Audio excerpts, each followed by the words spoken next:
Welcome to a new edition of the Neon Jazz interview series with LA-based multi-award-winning concert pianist, vocalist, and educator Marina Pacowski. She opened up about her new 2023 CD called Inner Urge that will be out on Summit Records in March of 2023. It's a grand mixture of the Great American Songbook, standards, bebop classics, modern jazz, and even a French song or two in there.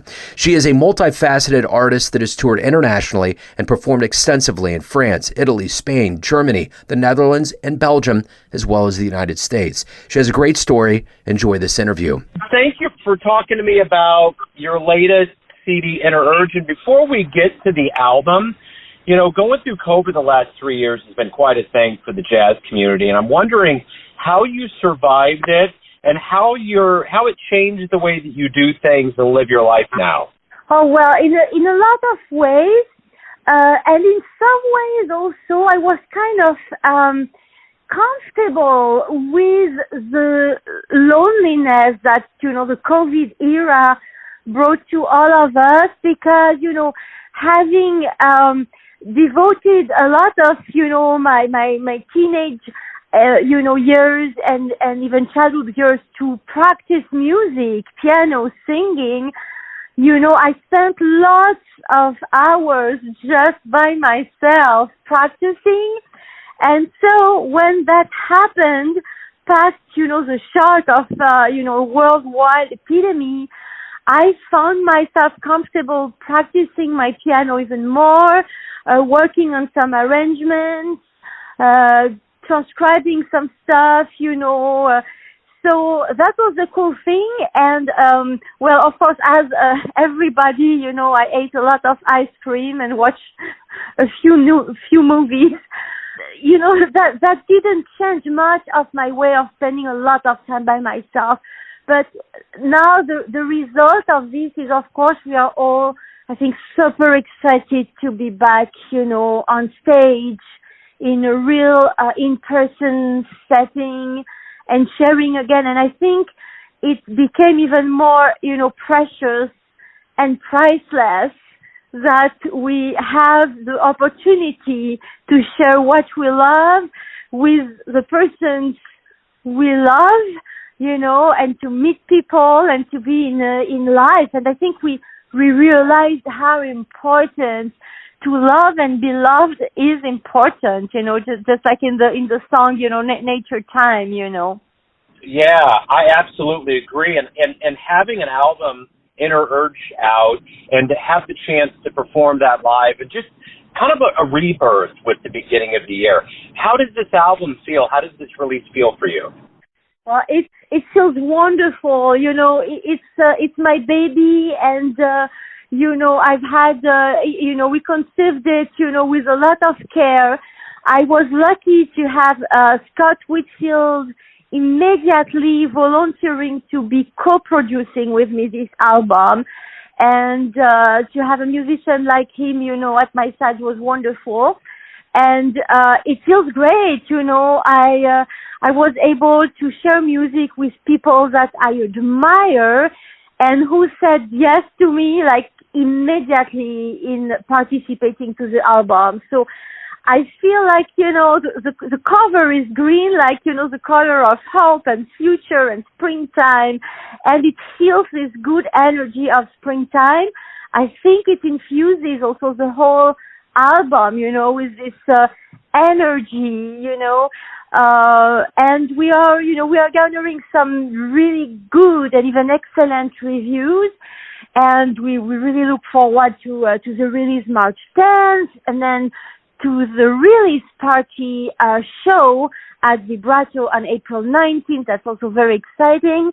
And we will have, you know, some of the amazing, you know, stellar musicians that were on the album being there as also on April 19th. So that's really exciting to be able to perform, you know, the tracks live, you know, too. So it's incredible. Also, you know, I fulfilled one of my dreams. As an improviser, I admire a lot, you know, horn players, you know, and I listened to a lot of horn players, even as many as I could hear some singers as well.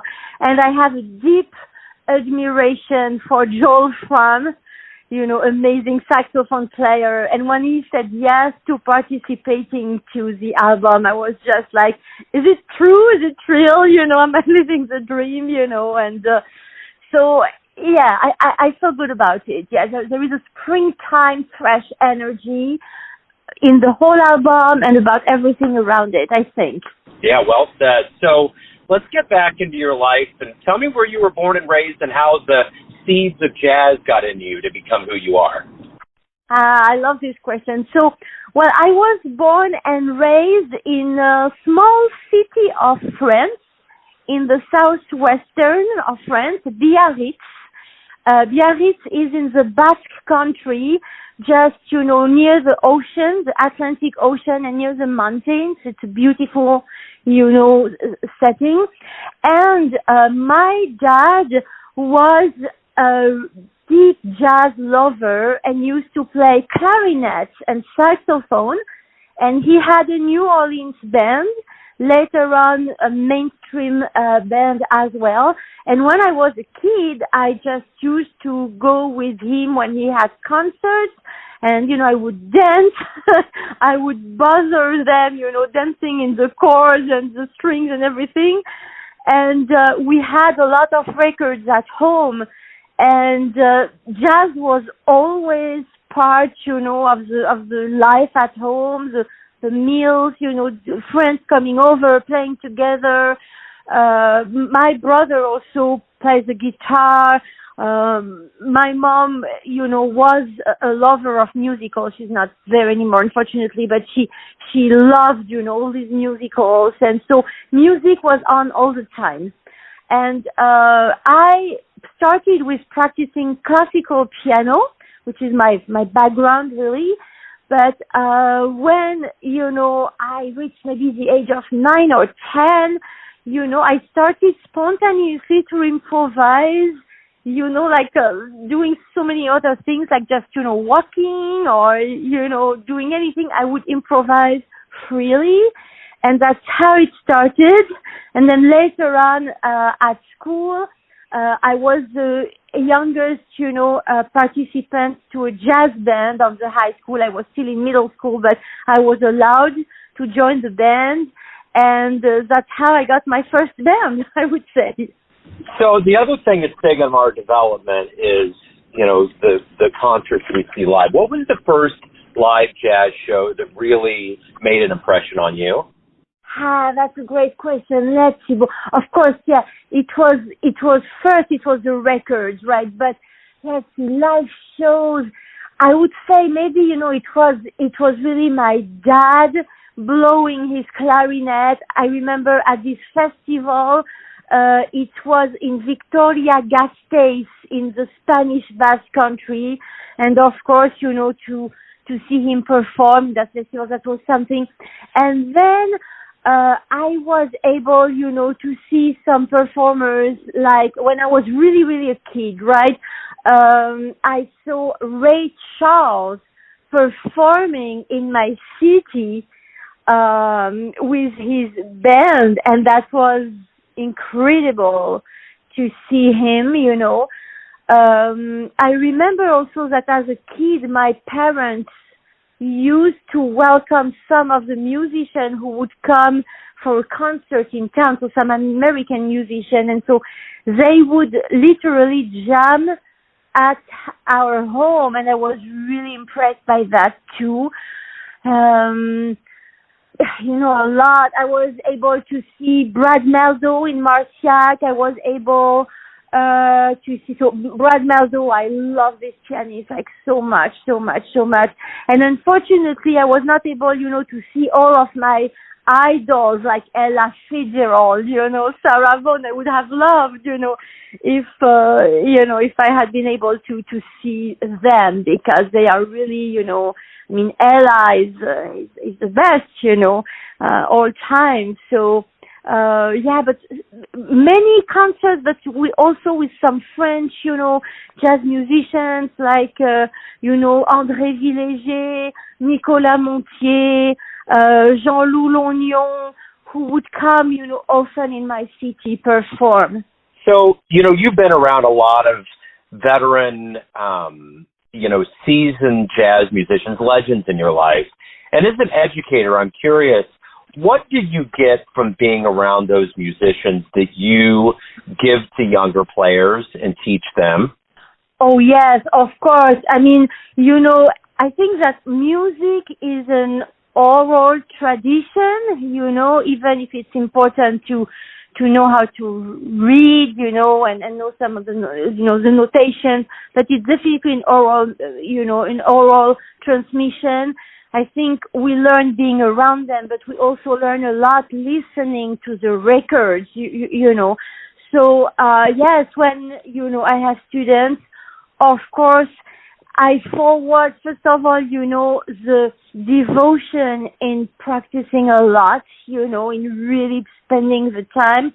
And of course, listening, because I really believe that we learn, by almost like if it was a language, by being immersed, in the music. So listening is a very important part.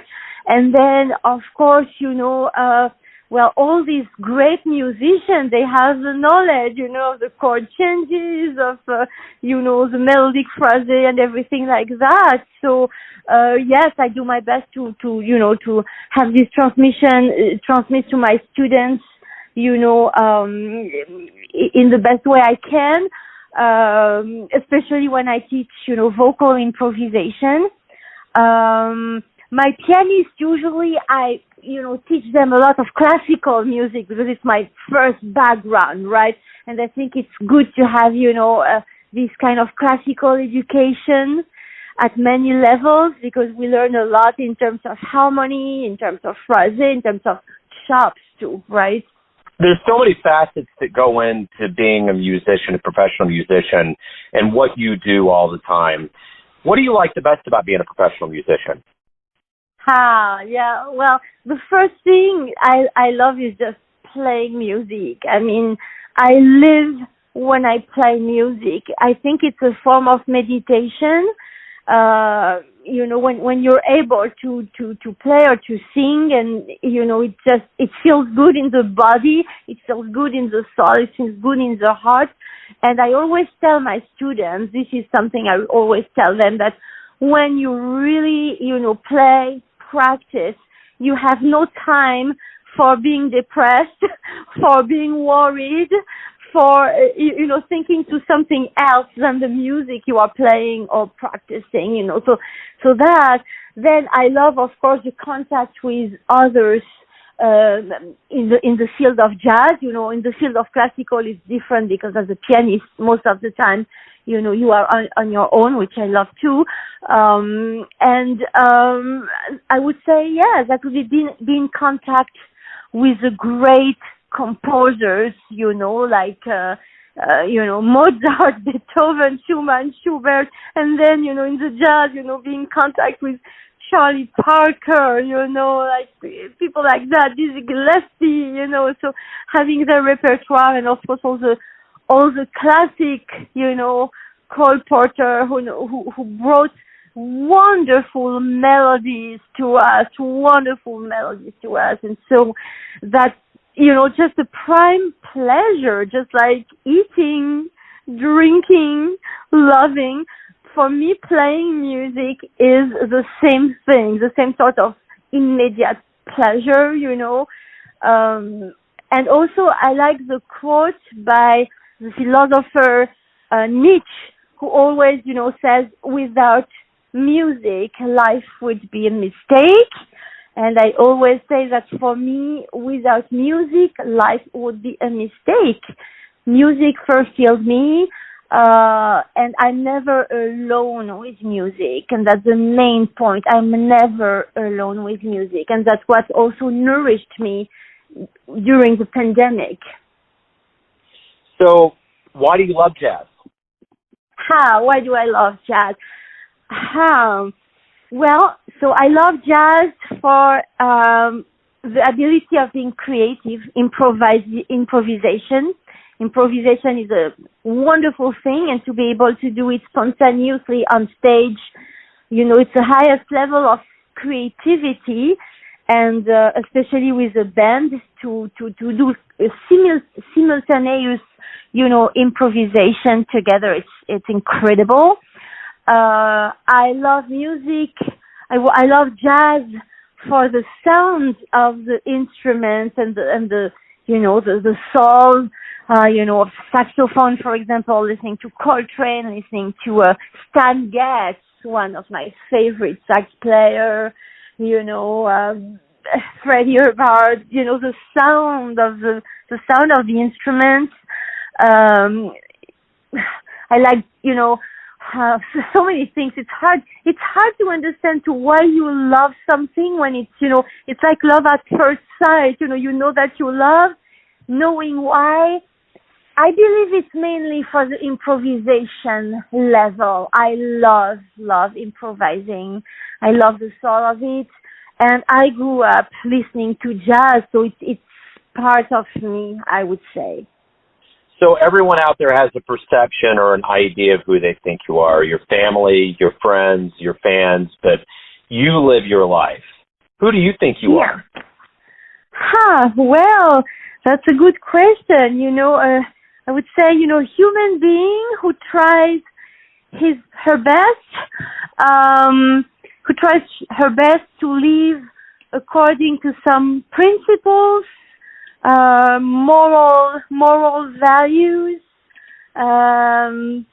trying to be in the moment present, happy, trying to recover from my mistakes, trying not to harm,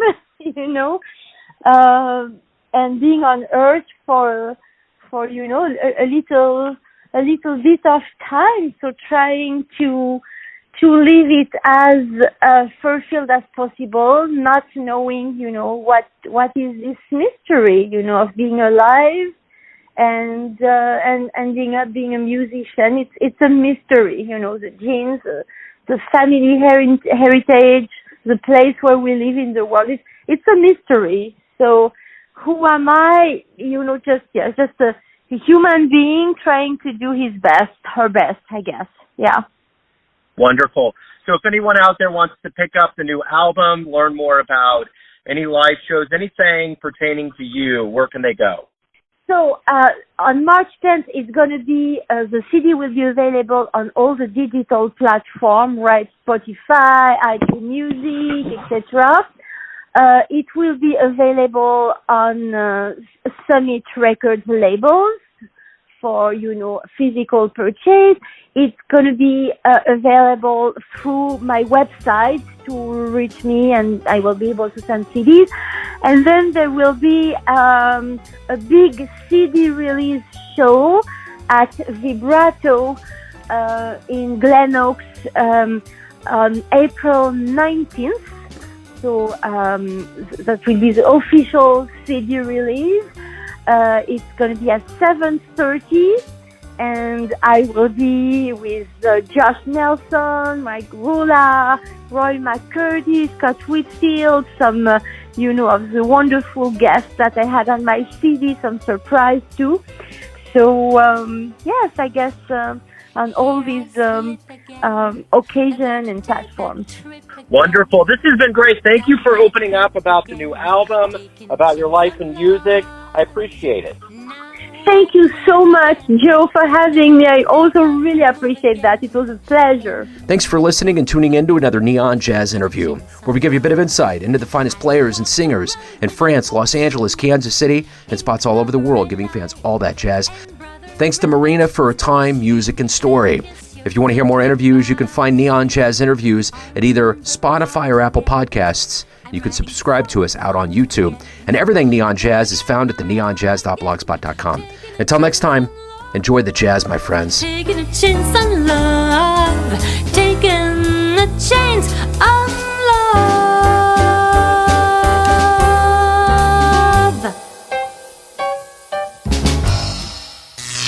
Neon Neon Jazz.